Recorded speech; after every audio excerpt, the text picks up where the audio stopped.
The thing I find most tricky is when people don't recognise you particularly, but half recognise you. You know, it's that strange thing of where they go...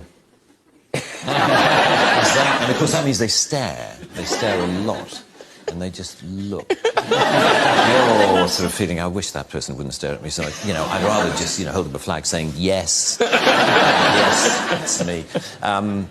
A few years ago, there was, I was in a Land Rover parts department near Peterborough, the kind of place you find me on most Saturdays. And we're waiting for car parts. And car parts, guys hang around a lot because, to get a part, the guy has to go half a mile to the back of the warehouse and then come back again, and he brings it back. And he says, this is a left-hand one. Oh, you wanted a right-hand one? Sorry, I'll go. And back he goes, and it takes forever. Anyway, I was standing around with a group of guys, and I could see this guy doing that. And he came up to me after a while, and he said, excuse me, has anyone ever told you that you're the absolute spitting image of that Mr. Bean? And I said, well, actually, I am the actor who plays Mr. Bean. And he said,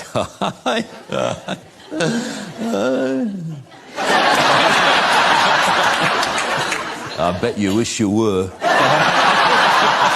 And there followed this bizarre conversation in which the more I tried to claim that I was the person whom he thought I merely resembled, the less he believed me.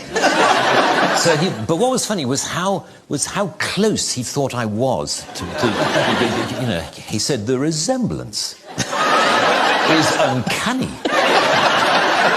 Have you ever thought of doing any, look-alike work, like, Stag Nights and Hen Nights? You could go along as Mr. Bean. And I said, no, I haven't. He said, because you can make an absolute fortune.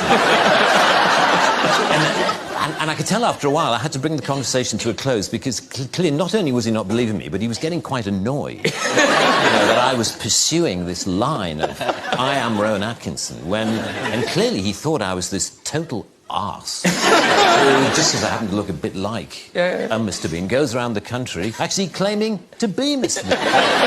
What a twat.